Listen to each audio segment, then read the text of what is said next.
Ya oke guys, Assalamualaikum, balik lagi dengan Jaki. Dan pada video kali ini gue mau bahas Jaya Konstruksi guys. Hari ini hari Kamis ya, Kamis 22 Desember 2022. Ya gue sama ya kayak kemarin videonya gue buat. Hari ini ya gue ingetnya kumbetnya BSSR guys. Oke, nggak penting, kita bahas Jekon. Jaya Konstruksi ini adalah perusahaan konstruksi yang menurut gua bagus. Kenapa gua bisa bilang bagus?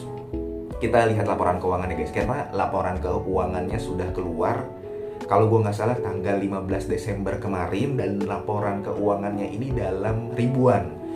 Jadi di tahun 2018 ekuitasnya 2,5 triliun, di tahun 2019 2,6 triliun, di tahun 2020 2,6 triliun, di tahun 2021 2,6 triliun. Jadi pada periode sebelum pandemi dan setelah pandemi, ekuitasnya tidak menurun tapi tidak naik signifikan. Jadi wajar guys, karena setahu gua memang konstruksi, properti, pariwisata, transportasi ini adalah sektor-sektor yang sangat terpukul ketika pandemi. Jadi sektor tersebut bisa bertahan, bisa survive saja, bisa untung saja, itu sudah bagus guys. Nanti ketika setelah pandemi ya mudah-mudahan pulih, pendapatannya jadi besar lagi, laba bersihnya jadi naik lagi. Jadi menurut gue hebat.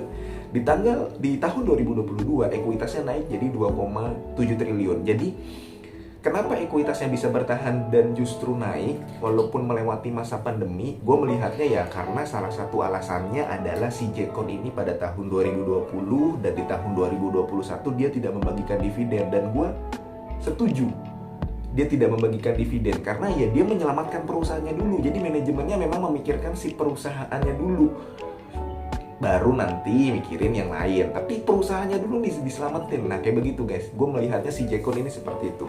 Karena di tahun 2018 dia bagi dividen, tahun 2019 dia bagi dividen. Itu ekuitasnya guys.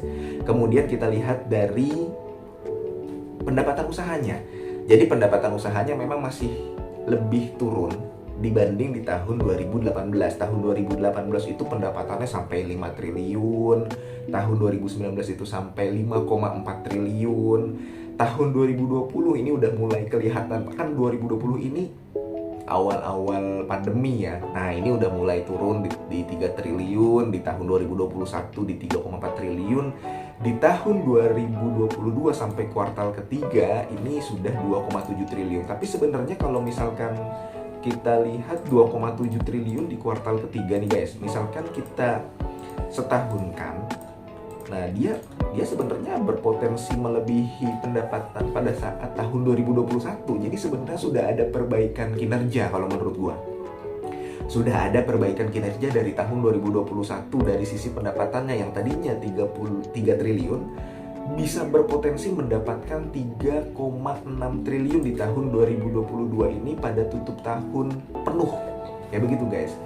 Nah, kita sudah bahas ekuitasnya, kita sudah bahas pendapatannya. Sama laba bersihnya juga. Jadi kalau laba bersihnya yang paling tinggi itu ya di tahun 2018. Dari 5 tahun terakhir yang paling tinggi di tahun 2018. Turun jadi 100 miliar, 199 miliar. Tadinya di tahun 2018 kan 266 miliar, turun jadi 199 miliar, turun lagi jadi 52 miliar. Paling buruk, paling terpuruk memang di tahun 2021, itu 38 miliar, dan itu minus bukan untung. Nah, di tahun ini sudah mencatatkan keuntungan 105 miliar. Jadi di tutup tahun 2022 ini berpotensi laba bersihnya adalah tembus bisa di angka 140 miliar per tahun guys. Apalagi kalau konstruksi biasanya di akhir-akhir tahun ini kan proyeknya lebih banyak daripada kuartal 1, kuartal 2, kuartal 3. Kayak begitu. Jadi EPS-nya pun berpotensi mendapatkan 8,60 per lembar. Ya kalau dibulatkan jadi 9 lah. Nah, dari laporan keuangannya, jadi kalau misalkan kita ngelihat saham guys, dia begini guys. Turun, kemudian naik, udah mulai naik.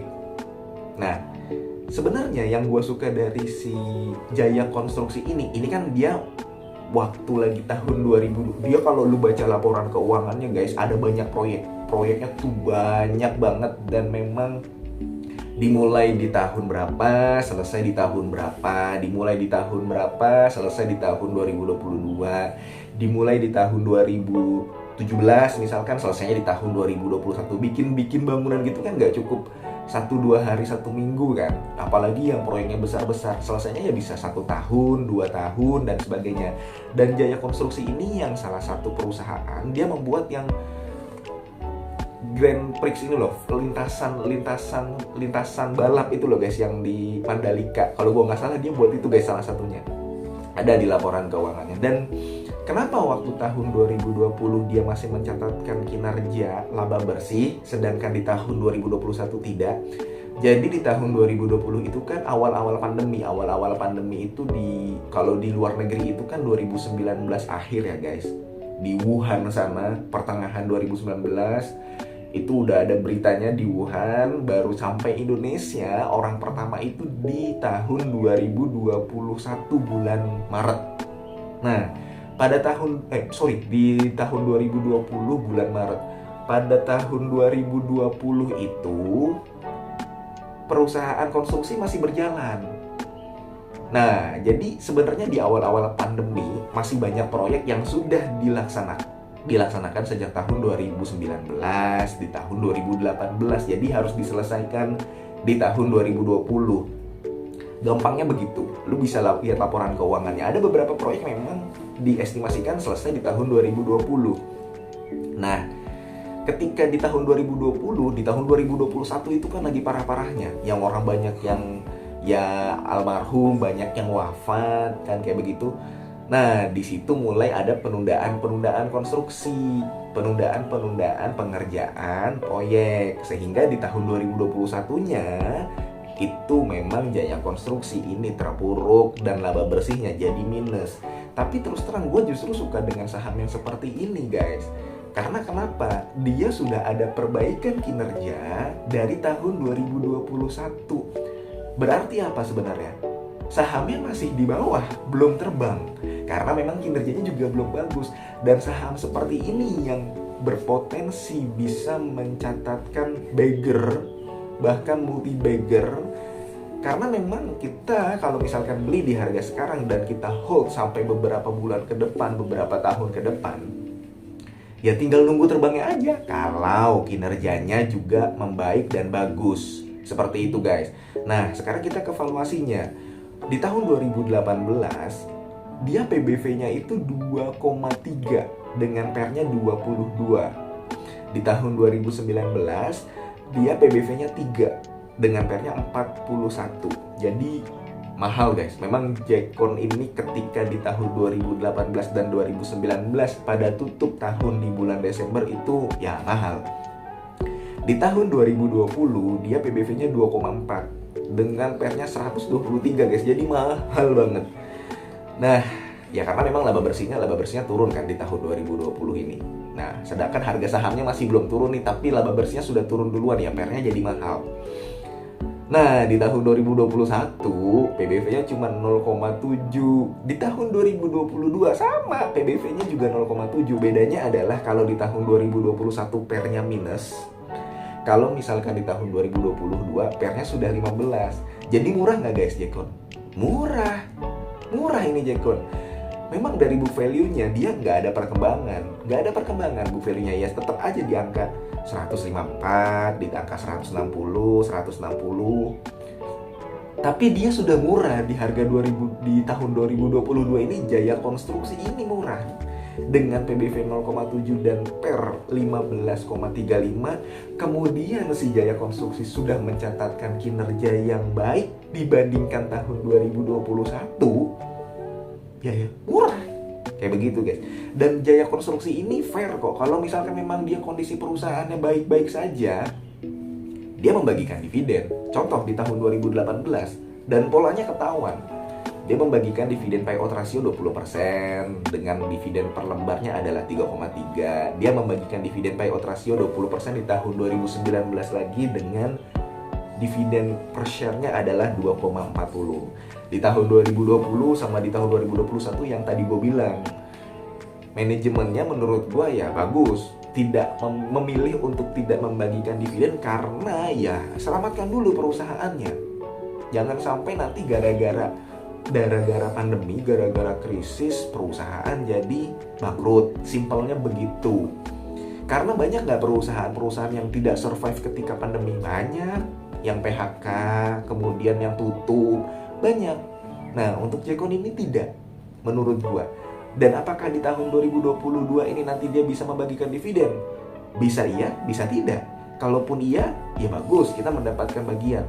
Tapi kalau tidak, ya nggak apa-apa juga. Ekuitasnya tumbuhnya cukup cepat. Jadi yang tadinya di tahun 2021 2,6 triliun, ya di tahun 2022 bisa lebih dari 2,7 triliun. Kayak begitu guys.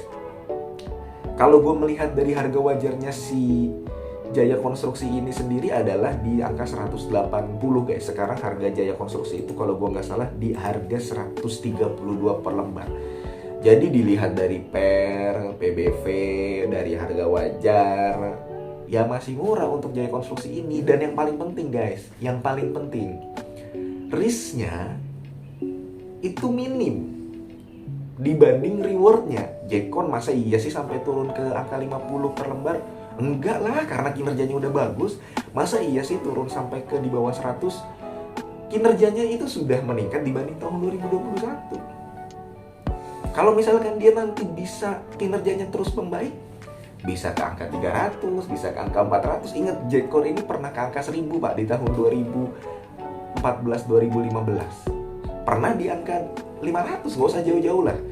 Kalau misalkan dia ke angka 500, kita membeli dari sekarang di harga 132, dia balik ke angka 500 ketika di tahun 2018, di mana dia mencatatkan laba bersih 200 miliar.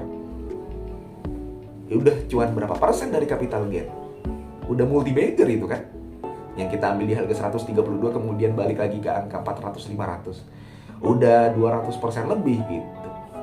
Jadi risknya sama rewardnya, potensi gainnya itu banyakkan rewardnya. Jadi saham seperti ini yang menarik. Dan ini laporannya kemarin sudah keluar di tahun di tanggal 15 Desember 2022. Oke, gitu aja guys. Mudah-mudahan video ini bermanfaat. Semoga lu sehat selalu sehingga kita bisa bertemu kembali di video selanjutnya. Ini bukan ajakan jual beli karena keputusan investasi ada di tangan masing-masing. Dan kita tunggu aja. Karena ini masih bulan Desember, masih banyak saham yang lesu. Kalau misalkan porto lu merah-merah dan lu berada di perusahaan yang fundamentalnya bagus, lu sudah paham, santai. Karena memang pasarnya semuanya lesu gitu guys. Oke, gua akhiri guys ya. Wassalamualaikum warahmatullahi wabarakatuh.